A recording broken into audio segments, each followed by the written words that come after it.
Hello friends, welcome back to my YouTube channel. तो आज के इस वीडियो में हम देखने वाले हैं फिजिक्स का बहुत ही ज़्यादा मोस्ट इंपॉर्टेंट टॉपिक।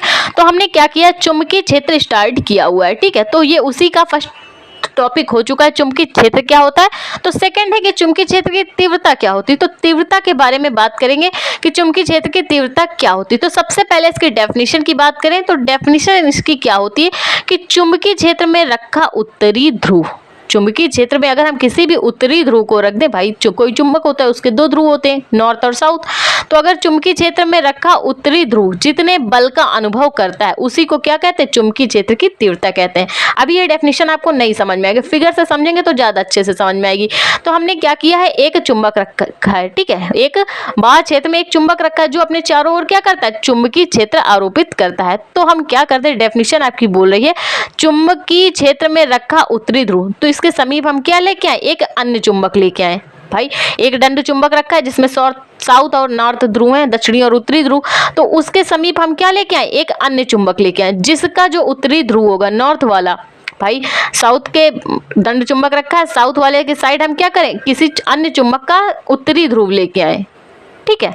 उत्तरी ध्रुव लेके आए तो वो साउथ वाले के पास आने पर इसका द्रव्यमान क्या है, भाई इस चुंबक का द्रव्यमान है MO, और इस साउथ वाले ध्रुव के पास उत्तरी ध्रुव लाने पर जो बल अनुभव करेगा उसी को कहते हैं चुंबकीय क्षेत्र की तीव्रता कहते हैं, ठीक। तो ये काम कैसे करता है पहले ये जान लीजिए, ठीक, ताकि आपको नॉर्थ और साउथ अच्छे से क्लियर हो। तो जैसा कि आप जानते हैं कि अगर हम चुंबक में क्या होती है, जैसे इलेक्ट्रॉन वाले में कंडीशन होती थी कि विपरीत प्रकार के आवेशों को इलेक्ट्रॉन क्या करते थे, आकर्षित करते थे, और समान वाले को क्या करते थे, प्रतिकर्षित करते थे।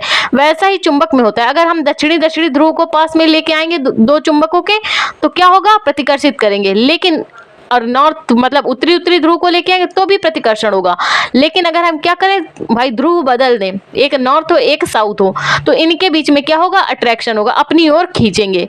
तो फिगर में भी कुछ ऐसा ही, एक दंड चुंबक लिया जिसका दक्षिणी ध्रुव है और उत्तरी ध्रुव दूसरे साइड है, और उसमें एक अन्य चुंबक लगाएं जिसका उत्तरी ध्रुव दक्षिणी ध्रुव के पास हो, तो वो जितने बल का अनुभव करेगा इस चुंबकीय क्षेत्र में, भाई चुंबक रखेंगे वो अपने चारों ओर चुंबकीय क्षेत्र आरोपित करेगा।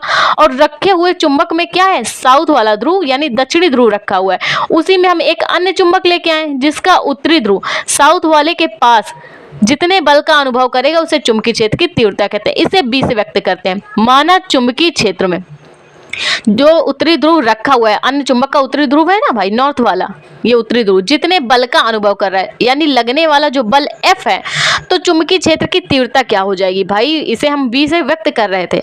तो अगर चुंबकीय क्षेत्र में रखे उत्तरी ध्रुव का बल F है तो चुंबकीय क्षेत्र की तीव्रता B इज इक्वल टू क्या हो जाएगा, F/m0। m0 क्या है, आपका द्रव्यमान है, और बल क्या है, F। यानी कि आप कह सकते हैं चुंबकीय क्षेत्र की तीव्रता बल और द्रव्यमान के अनुपात के बराबर होती है। क्या कह सकते हैं आप, भाई बल और जो चुंबक का द्रव्यमान है उसका अनुपात चुंबकीय क्षेत्र की तीव्रता के बराबर होता है। जहाँ पे B क्या है, चुंबकीय क्षेत्र की तीव्रता है, F बल है, और MO क्या है, इस चुंबक का द्रव्यमान है, ठीक। तो ये बात हुई आपकी कि इसके फॉर्मूले की। तो फॉर्मूला होता है B is equal to F/m0।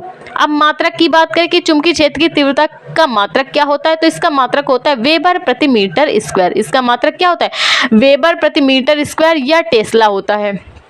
इसका मात्रक वेबर प्रति मीटर स्क्वायर या टेस्ला होता है। तो अगर आपको चुंबकीय क्षेत्र की तीव्रता समझ में आई तो प्लीज वीडियो को लाइक और हमारे चैनल को सब्सक्राइब करें।